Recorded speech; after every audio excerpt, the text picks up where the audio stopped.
Hello and welcome to the Lunar Bridge.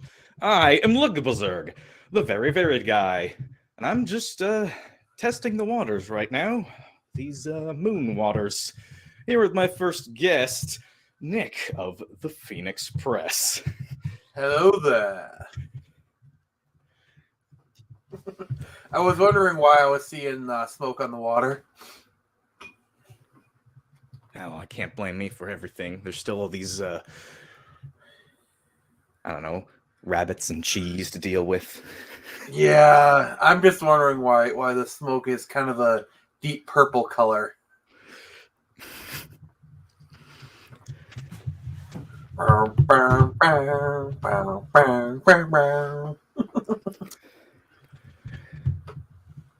yes, I suppose something I've wanted to do here is, I suppose long term, I'd love to be able to gather together people from various different walks of life who would have otherwise never met.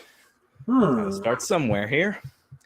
But as for now, kicking In things the words off, of Lex Luthor, I love bringing people together. Seems like someone very wise then. Maybe.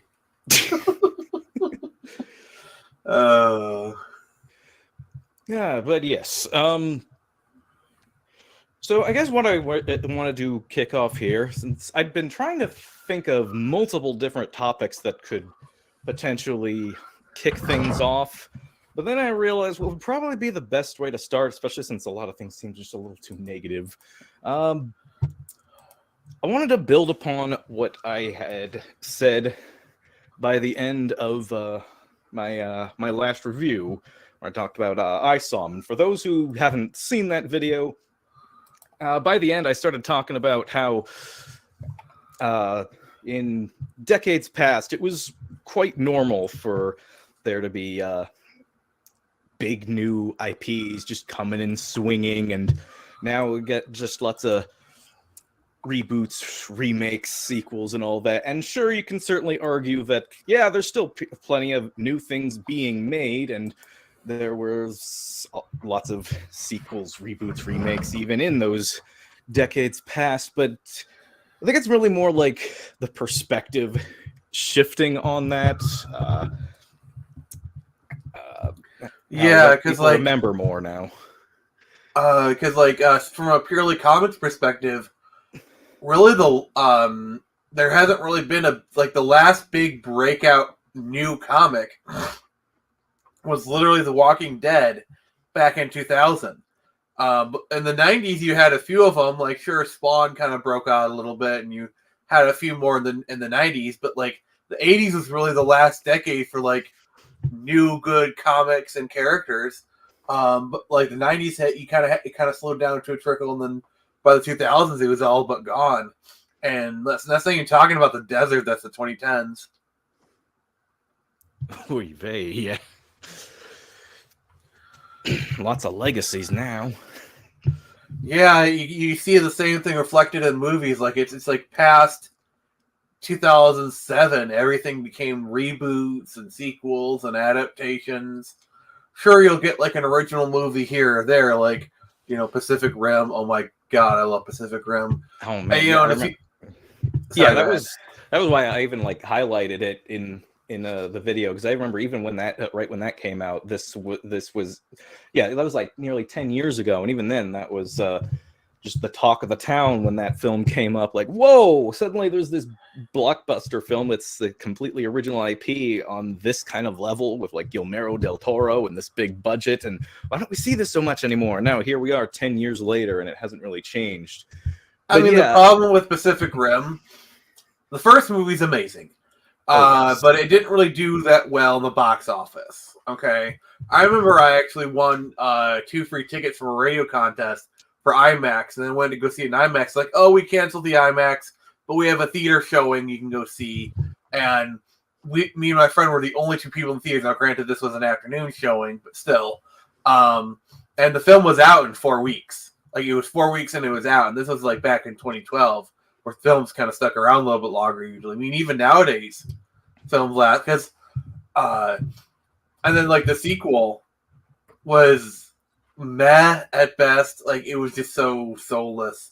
And then, like, some of the comics around the first movie were pretty good. Like, Pacific Yeah, I Rim, remember reading Tales a from Year prequel Zero. comic.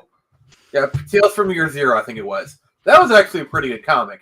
But, like, there's a Netflix show of Pacific Rim, and it's crap. I hadn't even heard about that.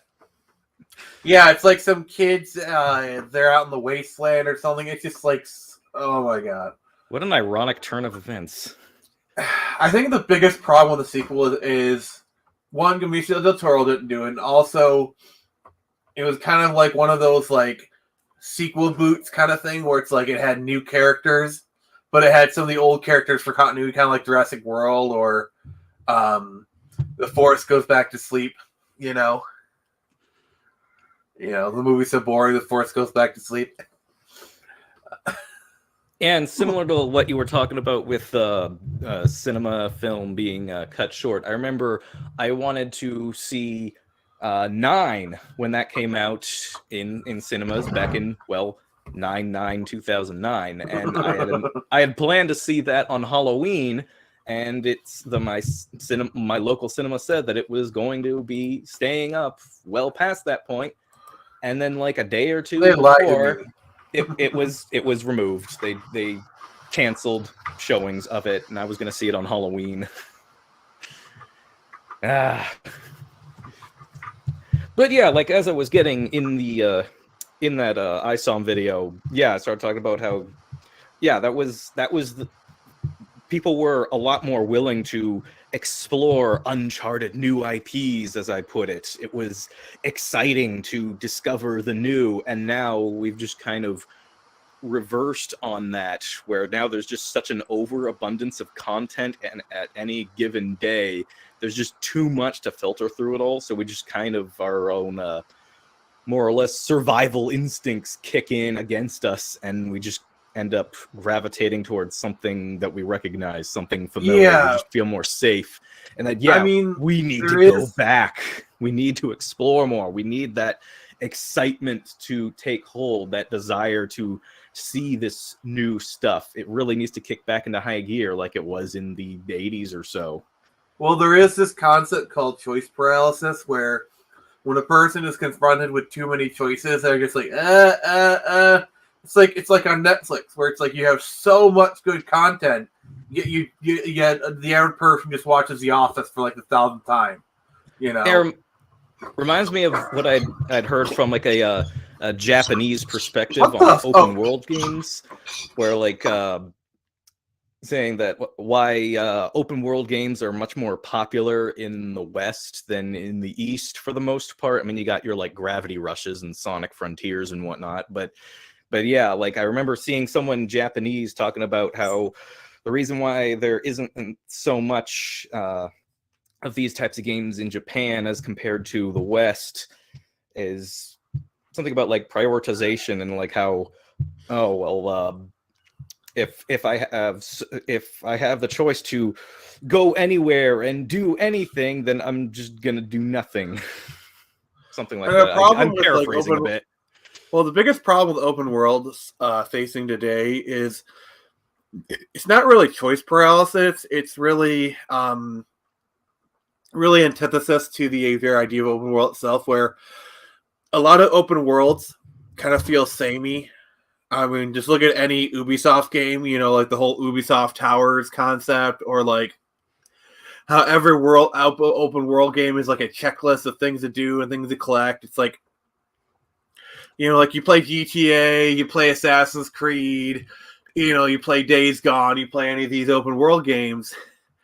They at their very bare bones, like the bare bone mechanics, they all kind of feel samey. The same reason they're kind of facing the same problem with a lot of games like Uncharted, Last of Us, God of War, Final Fantasy VII Remake, where those games are all kind of feeling samey, and it's really starting to affect things.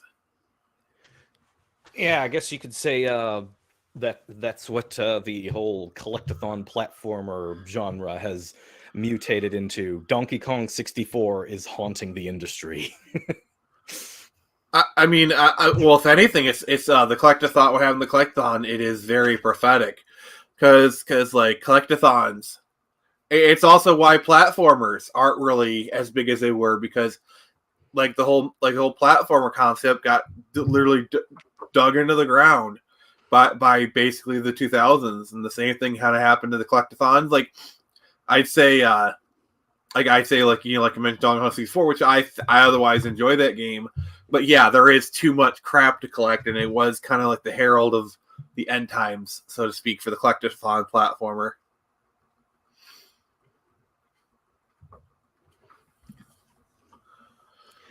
But yeah, I guess now that I've become more conscious of this, I've been trying to be like, more willing to give some of this indie stuff a chance.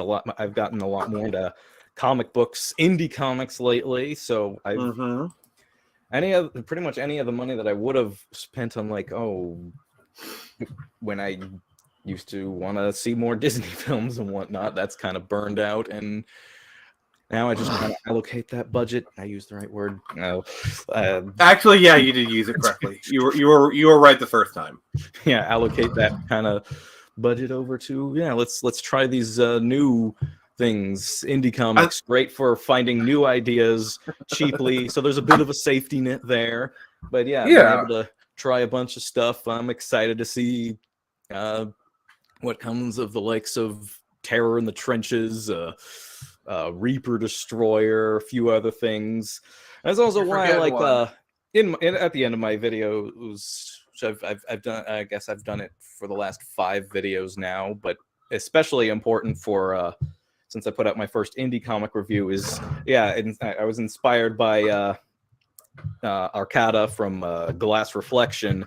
How at the end of his anime reviews, he gives a couple recommendations for 2 other anime that each have some kind of similar appeal to whatever he just reviewed, but for completely different reasons. So I figured, that's a great tool for this indie scene, especially for stuff that I can't get to quite yet. That'll still be a while. So at the end of my ISOM review, of course, I plugged a couple of these comics that are looking pretty good, called Screecher and Bond of the Blade. I don't know, you might have heard of one or 2 of them. Screecher. That sounds like a really crappy comic. Like, who would want to buy that trash?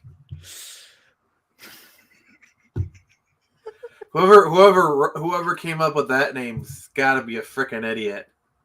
I swear, I'd like to slap that person silly. Well, in other words,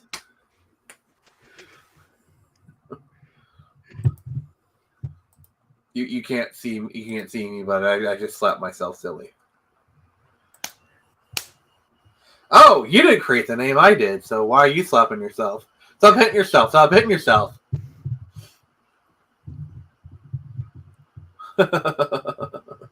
I like a little bit of good self-deprecating humor. It keeps one's ego in check.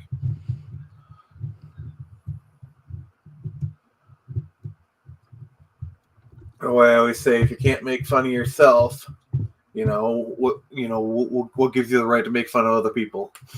Can't make fun of yourself, your enemies will do it for you. Pretty much. And making fun of yourself, it kind of takes the wind out of people's sails, and it's like, oh, you're calling me fat? Well, I just called myself fat 5 minutes ago, so I'm owning that crap.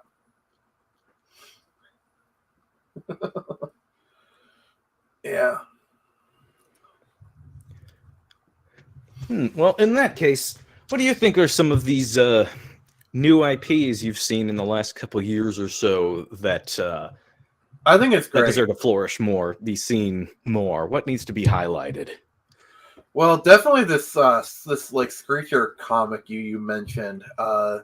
Definitely that one for sure. I'm sure that one's going places. Well, it's gone straight to the printer, that's for sure. So we'll see that kind of going out here soon. But like Grom definitely needs a shout out. Galactus Burdens of Mayhem. Yeah, for those who haven't seen the post-credit scene, because I've done post-credit scenes in my reviews from the beginning. That's what's next. I'm going for Galactic Rodents of Mayhem next. I've been writing that up. You need to get Gilly on your show. He's such a cool guy. Oh, but he's so busy, and he's way bigger than Yeah, I but he's cool. Here's okay. I've interviewed Chuck Dixon. I've interviewed Ron Wasserman. People who are infinitely bigger than I am. You want to know how I did it? I How asked was them. that? I asked them to come to be interviewed. Here's the best advice I can give you, Lug. Never be afraid to ask. The worst thing you'll get is a very polite no or no response at all.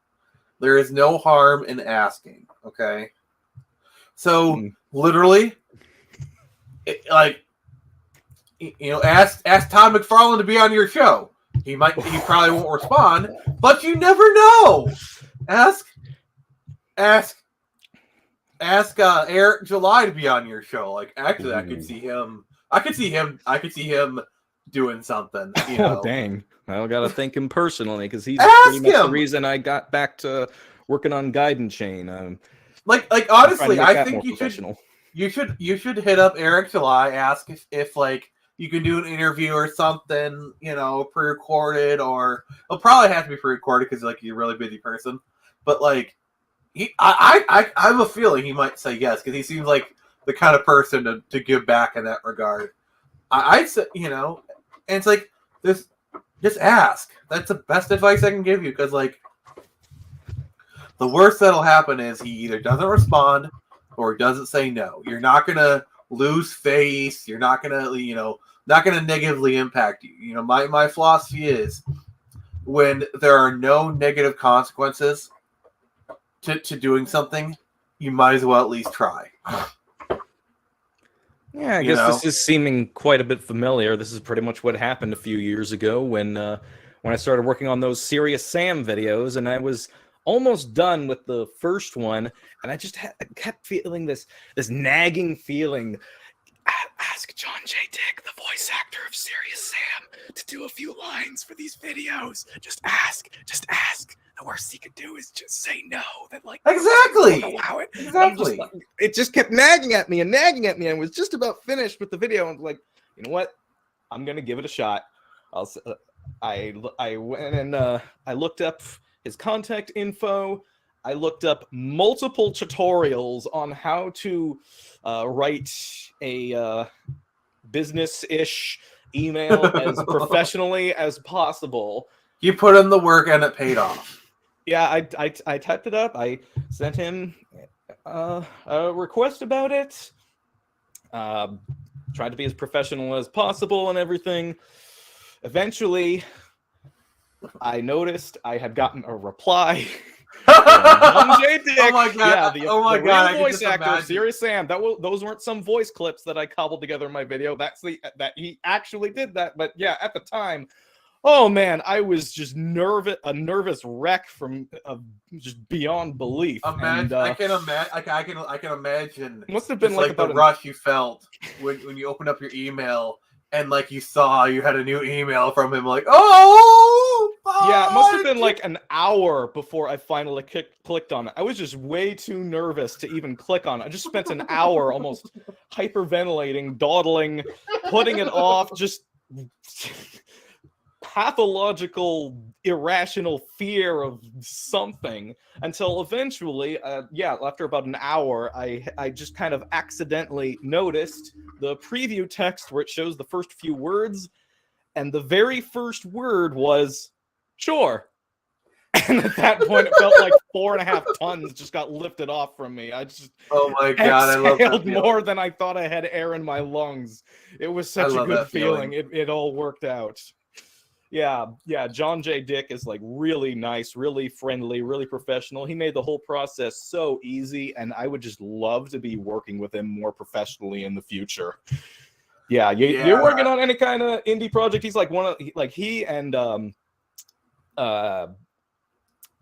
Amy Lee Smith of like Freedom Planet fame from voicing Mila. Yeah, like those two are like my go-to. I heard Vic indie project voice artists I often point to. Like these are like the two easiest to work with in a professional field. Like I've talked to them both quite a bit. Haven't quite worked with Smith yet. One day, maybe someday. one day. But yeah, I've got one down. I've gotten to work with a professional voice artist before. Well, you can check that out the box. But yeah, those would definitely be my recommendations. In fact, I guess I have like other plans for the future, getting into game development. I've tried Unity and Blender a bit. I always want to do this since I was like 6, and yeah, I could definitely see myself working with them in multiple projects in the future. Yeah, but I got some more steps to take care of first.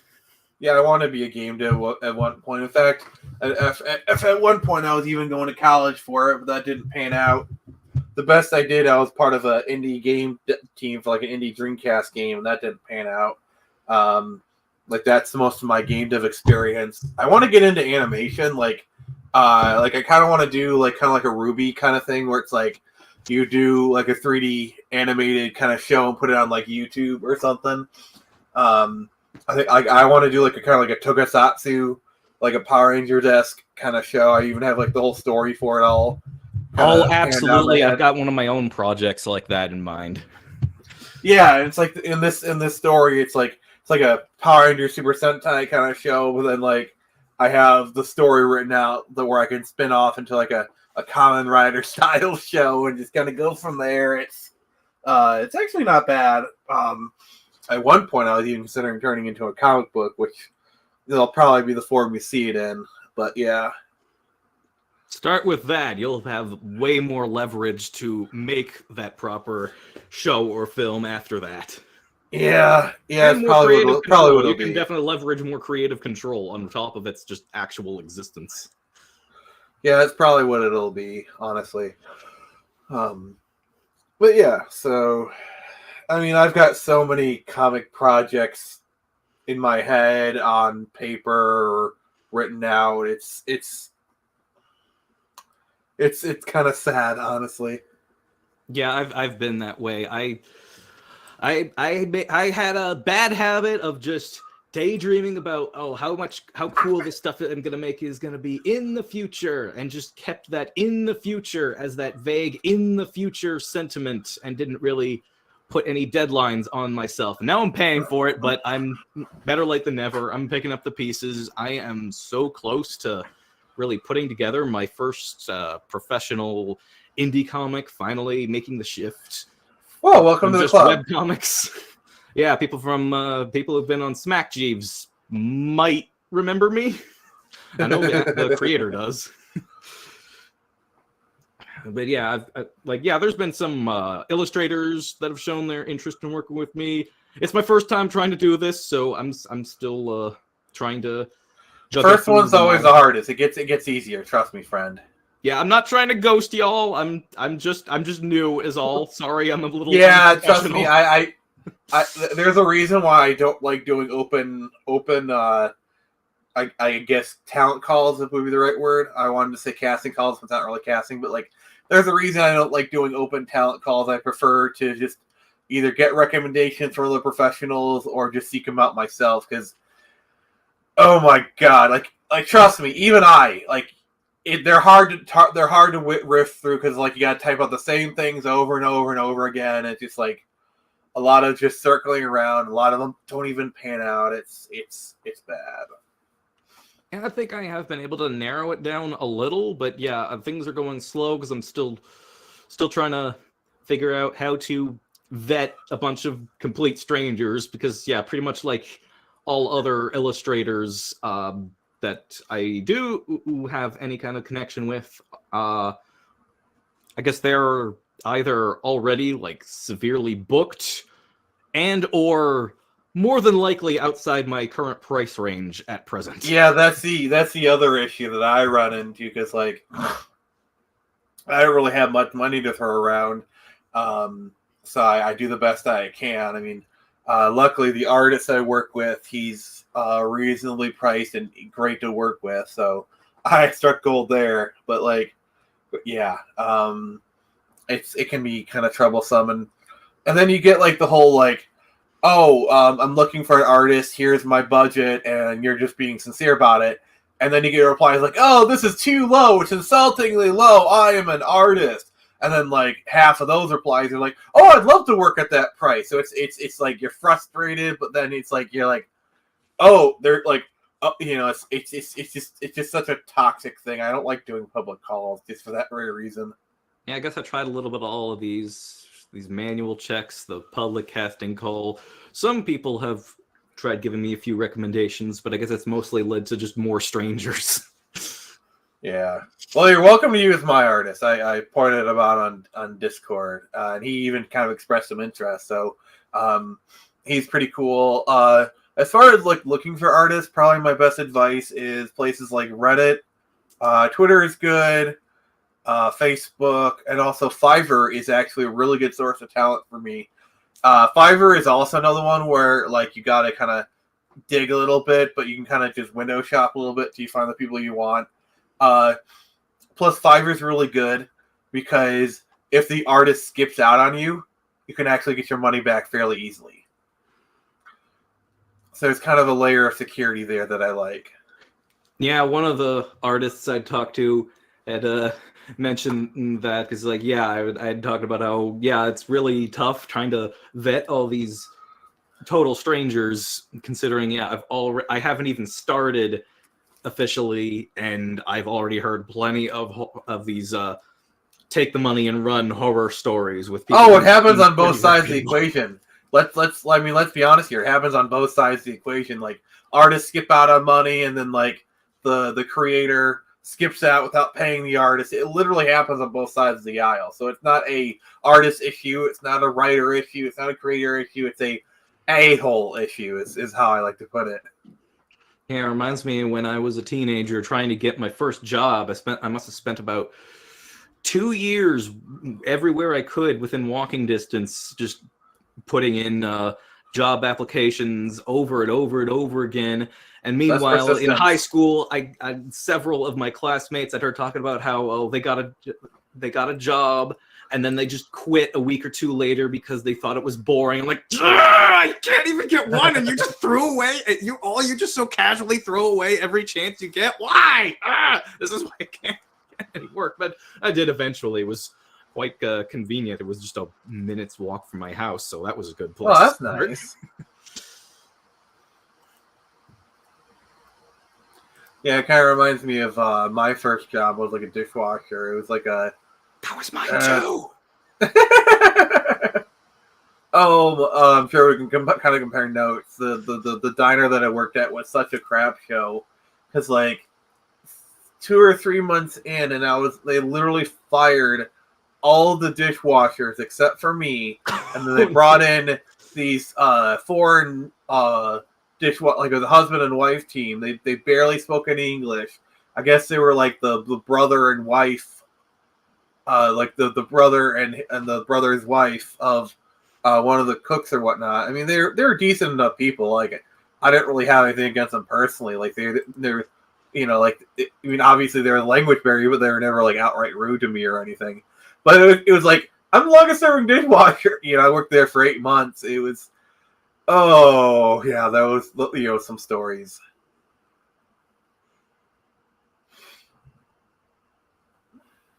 And now that place is condemned, so. Yeah. I mean, granted, this was in, like, 2008 and whatnot, so it's like it's been through a couple things. So, yeah.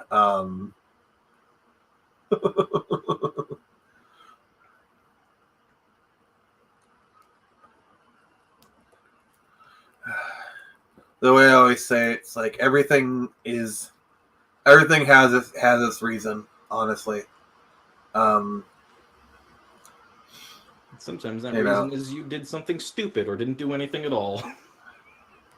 Yeah, I mean my thing is, like I went to college for learn how to be a game designer and whatnot, and like I got an associate's degree, and I was like, oh, that degree is useless. But then I look back at the classes I taken, and I realize how much they've helped me. Like I've taken Photoshop classes, and it's like that got me really familiar with Photoshop, and that's helped me in my comic career. because I work with Photoshop literally every day for like putting together stuff, editing images and whatnot, So that helps me a lot.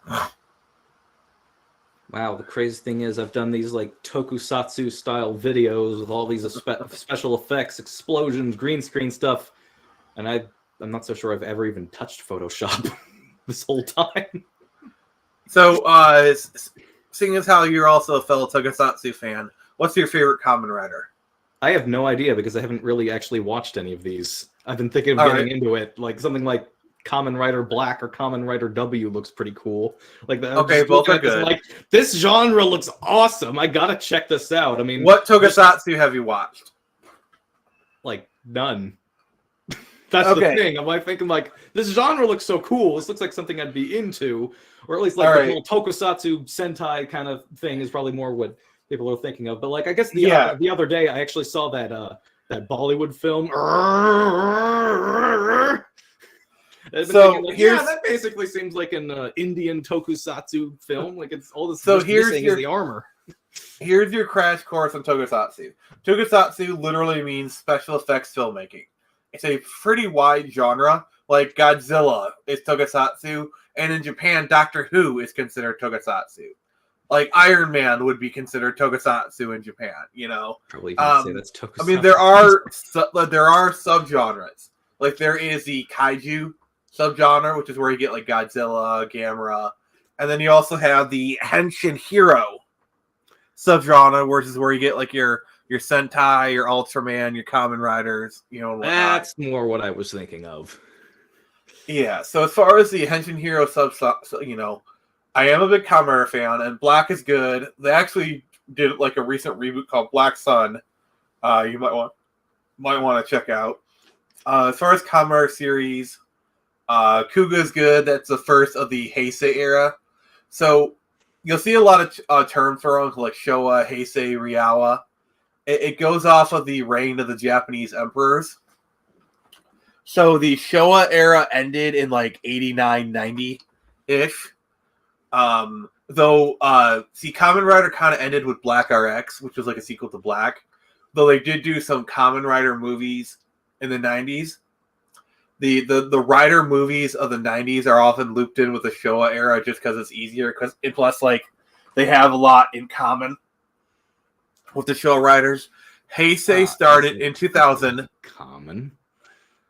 What? Yeah, I'd expect I'd have a lot in common.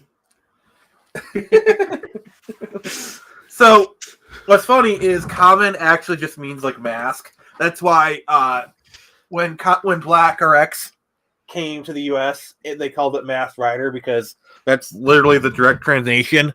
Kamen Rider is translated as Masked Rider. The show from the 90s was based off of Black RX, which is a sequel to Black.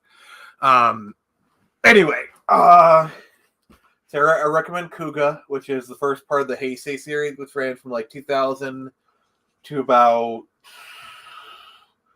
2019-ish, I'd say.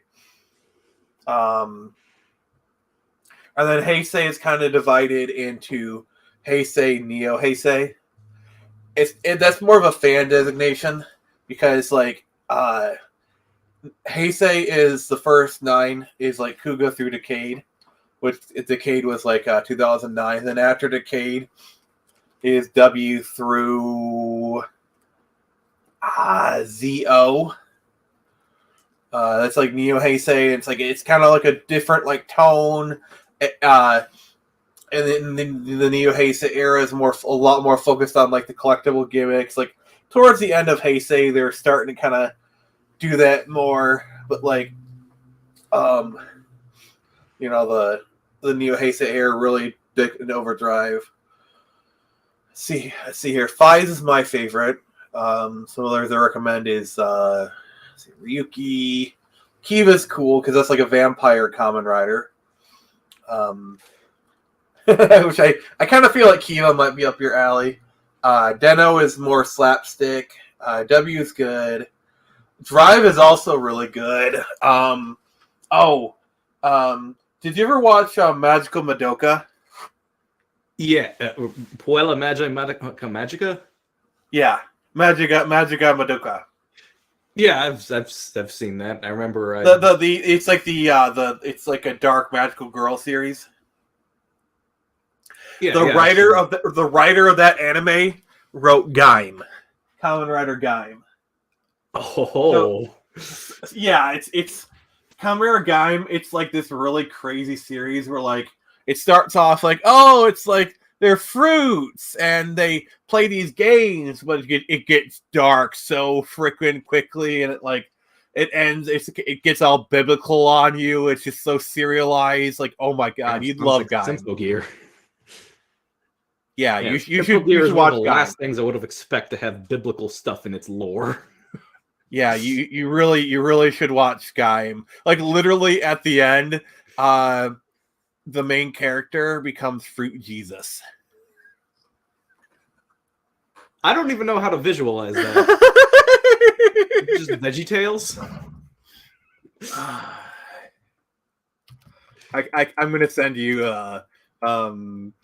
send you a picture of him, and not his like Kamen Rider form, but his just God form. You know, like just the outfit he wears. But yeah, he like at the end of the series, he literally becomes a god.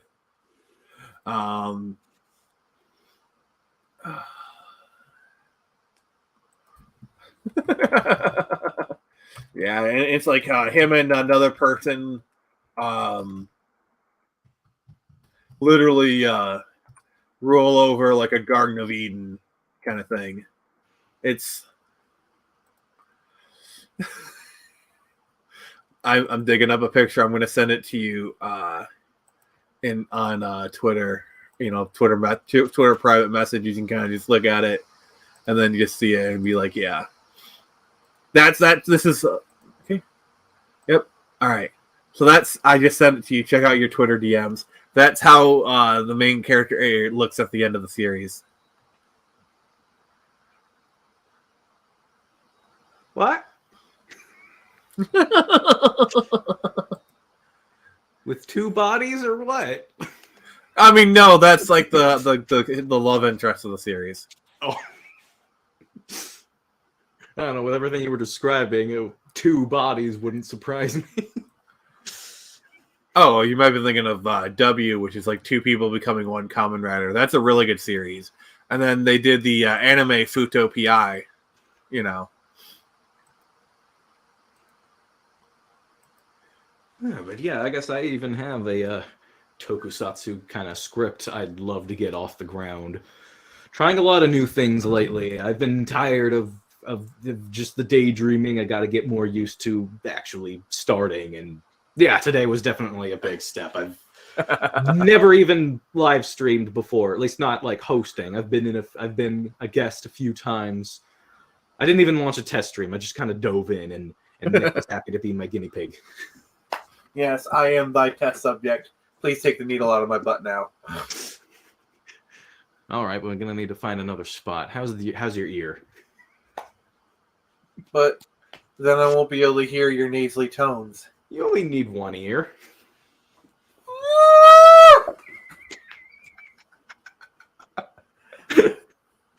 Nani?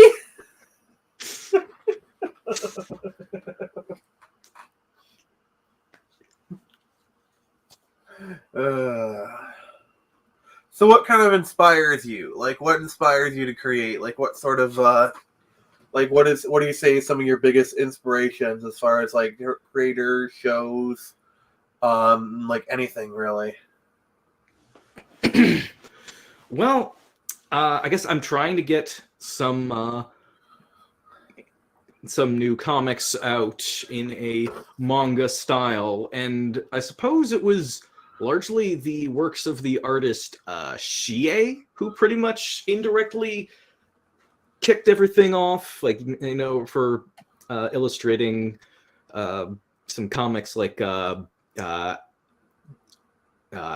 House, Amazing Agent Luna, Vampire Cheerleaders, Paranormal Mystery Squad. I think she also illustrated the some My Little Pony manga.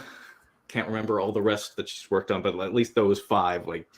Yeah, that was pretty. Yeah, just like observing her art style, I really liked it, and I tried to start drawing manga type stuff after seeing that. Certainly seemed to improve a bit after like trying to more or less quote unquote study illustrations in the comics. And yeah, it'd be fantastic to work with her one day.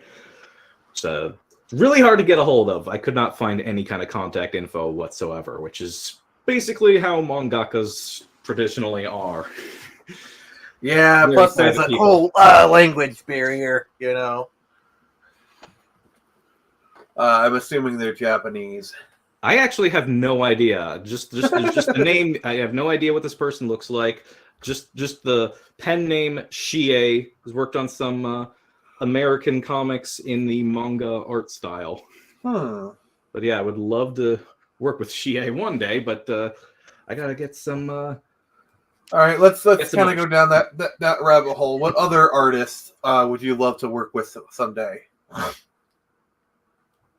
Oh boy, sky's the limit. You know, don't worry about money or getting a hold of them. Literally, the only requirement is they have to be alive, because it's kind of hard to get a corpse to draw your comic. Yeah, I remember I'd really hoped to commission. I remember having a dream of commissioning artwork from Kentaro Miura one day. Oh well, if we're gonna go down that angle, I really wish I could have worked with George Perez before he passed. Like that was like, because like I just wanted, because like New Teen Titans was like a huge inspiration for me, and like and it's like it would have made me so happy.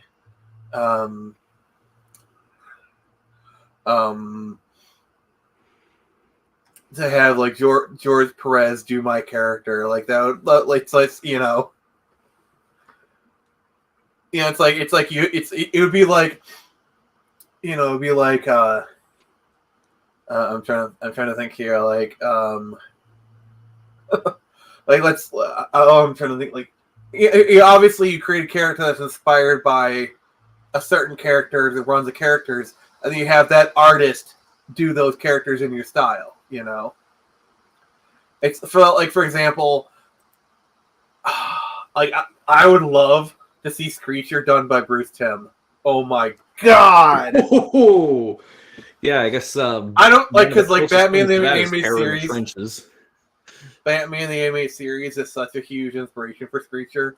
To have Bruce Timm do Screecher. Oh my god. Like, I would frame that. I would never sell that version. I would like post a grainy picture of it online so like people don't steal it. I would literally frame it and put it on my wall. It'd be like, I didn't do this for the content. I did it for me. But yeah, like I'd love to be able to work with Shie, have things come full circle, because I've got probably the first manga kind of thing I'd come up with was basically inspired by stuff she'd worked on. It'd be pretty cool if things could come full circle and I just have her illustrate what was inspired by her in the first place. But yeah, I guess others I'd thought of, like, yeah, if sky's the limit, how about Ethan Van Sciver one of these days? I mean, that's doable. So you just gotta have the money. But like, I'm sure, like, as far as like getting a hold of him and agreeing for him to do it, that part I don't think would be too hard. It's more just paying his fee, which I imagine is probably a couple grand. But like, I'm sure it wouldn't be too hard to get a hold of him, you know. And I think G Prime is like $1,000. Yeah, I guess that was someone else I was thinking of at some point, or even just. You want to tell me something that's going to make you happy? I've reached out to Reaper Destroyer, and I'm not going to say his fee on the air, but it's actually quite reasonable. So to get Joe Sontag to do your work, I think it might actually be doable for you for like at least a cover. Yeah, probably. I was thinking I might.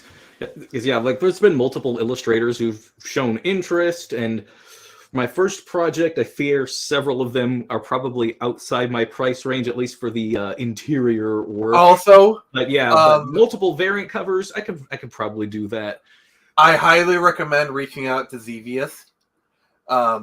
He's the guy who did the cover for Screecher, and he's also doing Sins of the Fae.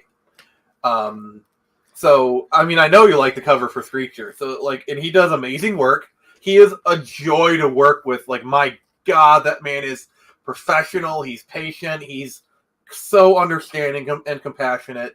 And yeah, he's reasonable. Like, his fee's reasonable. Like, obviously, I'm not going to say it on the air, but like, it's reasonable. Like, I would highly recommend reaching out to Xevious. I cannot recommend that man enough. But yeah, since I guess for the time being, I'm looking to try to make more stuff in kind of a manga style. I guess like that does kind of narrow things down a little. I guess one who's Brian does my artist Brian does manga really well. Like, have you read Turned Samurai? Oh yeah, I've got both issues. Yeah, that's being done in a manga-esque style. So I mean, I think Brian might be a good pick for you. So I recommend reaching out and maybe doing like a test page at least. Maybe one of these days, someone like Toxic Man Baby of Blade Devil fame, that'd be cool. I mean, like Price No Object or Reasonality. I would love to have a cover to Turned Samurai done by Shiro Matsunume. You know who that is, right? Can't quite place it.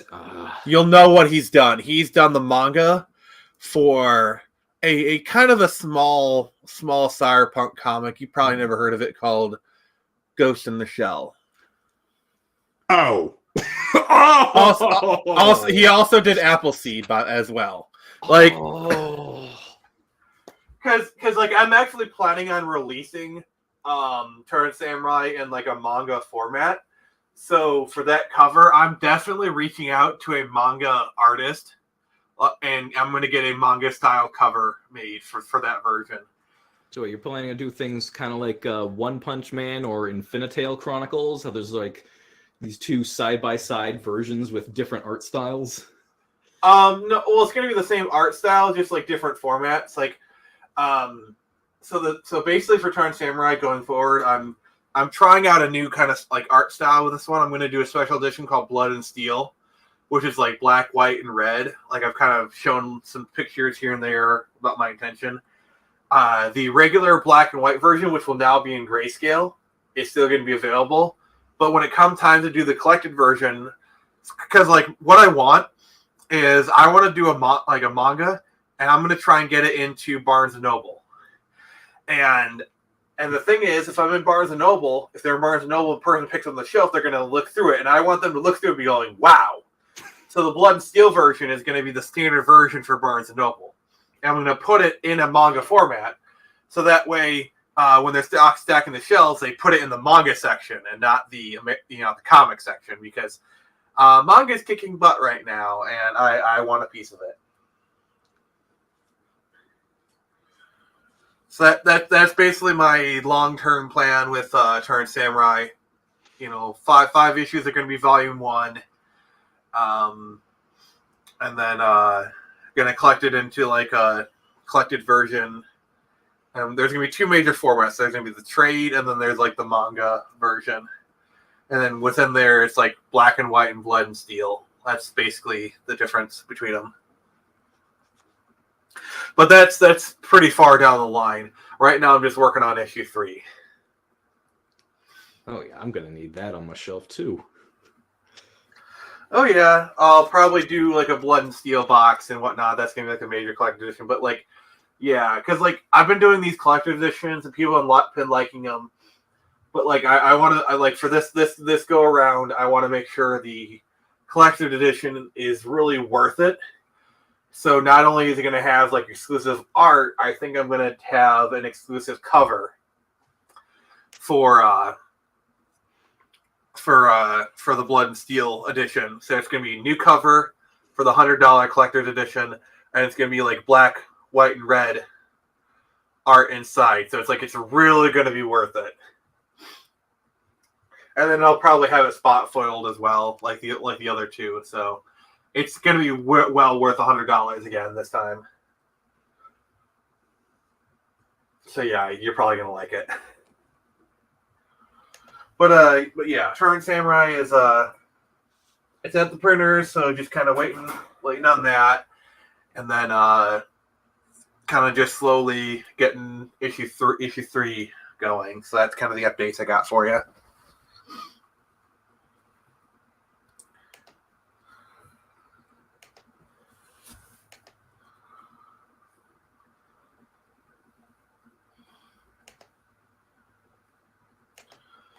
Anything else? We've been kind of going for about an hour. Yeah, I guess I'm almost afraid to let the first one go. But yeah. I'll be happy to come by. I'll be happy to come back anytime. But yeah, I guess I've figured out a bunch of these tools. Don't need to sprint, just need to marathon. But this was certainly valuable. Now I got some people to look into. Yeah. Getting closer to professionalism. So close. Once the first step is a start of a 1,000-mile journey. I butchered that quote.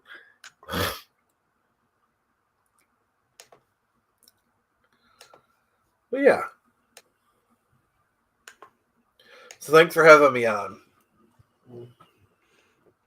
Yeah, sure thing. Let's see. I wonder how I share a link thingy.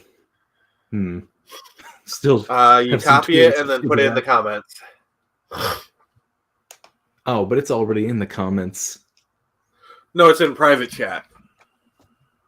I mean, yeah, private chat.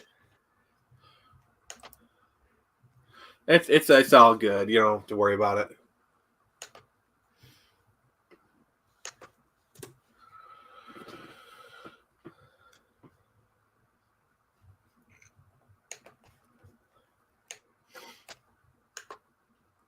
All right, so we're good?